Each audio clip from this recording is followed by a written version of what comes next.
You ever meet someone and just wonder, were they born that way? Or did something in their life make them that way? Well, when it comes to narcissism, that question is at the very heart of psychology. Today, we're going to break down the surprising science behind the answer. So let's get right into it. This is it, right? The big question. Is this something that's baked into someone's DNA, or is it a product of their environment? It's that classic nature versus nurture debate. But what's so fascinating here is that the research points to a really clear conclusion. So what's the answer? Well, it is not a 50-50 split.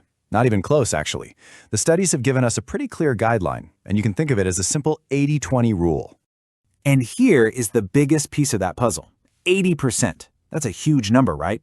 And that 80% is what researchers say comes from the environment, from the making of a narcissist.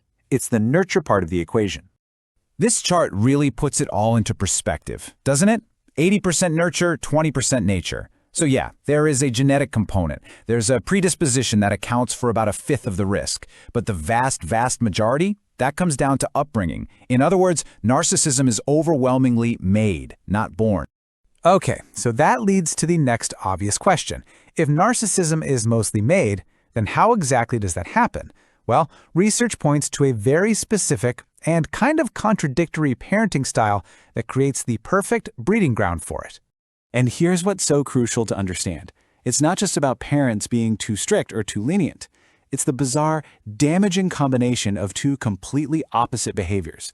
This constant contradiction creates a really confusing and unstable world for a child, and that's what lays the groundwork. Let's break this down.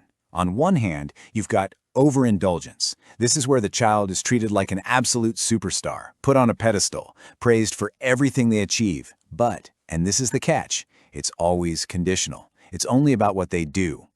Then on the other hand, you have underindulgence, and this is about deep emotional neglect. So while the child's getting trophies and praise, their inner world, their feelings, their fears, their need for just unconditional love is completely ignored. Now, this is where it gets even more interesting. This one paradoxical parenting style doesn't just create one kind of narcissist. Nope. Depending on which side of that paradox gets emphasized more, it can actually lead to two very different outcomes. So if you look here, it's laid out pretty clearly. When the parenting style leans really heavily on putting the child on a pedestal for their achievements, that overindulgence, it tends to create what we call grandiose narcissism. But if the dynamic is more about being cold, controlling, and emotionally distant, it's much more likely to create vulnerable narcissism. So what does that look like in the real world?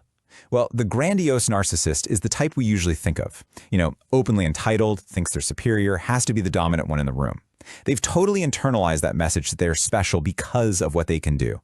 But the vulnerable narcissist, they have the exact same core wound, but it shows up totally differently. They are incredibly insecure, super defensive, and hypersensitive to any kind of criticism.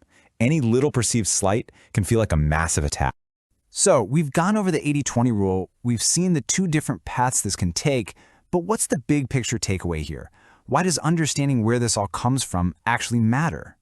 I think this quote just gets to the absolute heart of it. Praised for what they do, not for who they are. That really captures the entire tragedy of the situation. The love, the approval, it's all tied directly to performance. It's conditional. And that brings us right back to our original question. The foundation of narcissism isn't really a bad seed or some flawed gene. It's a learned, deeply wired sense of conditional self-worth. The child learns over and over again that their value as a human being isn't a given, it has to be earned. And all the while, their true, authentic self is left feeling empty and completely unseen. And that leaves us with one last, pretty powerful thought to chew on. If the wrong environment, one based on conditional worth, is the main thing that creates these traits, could the opposite also be true? If an environment can crush empathy, then how much can the right environment, one that's all about security and unconditional love, actually teach it? It's a really interesting question to ponder. Thanks for digging into this with me today.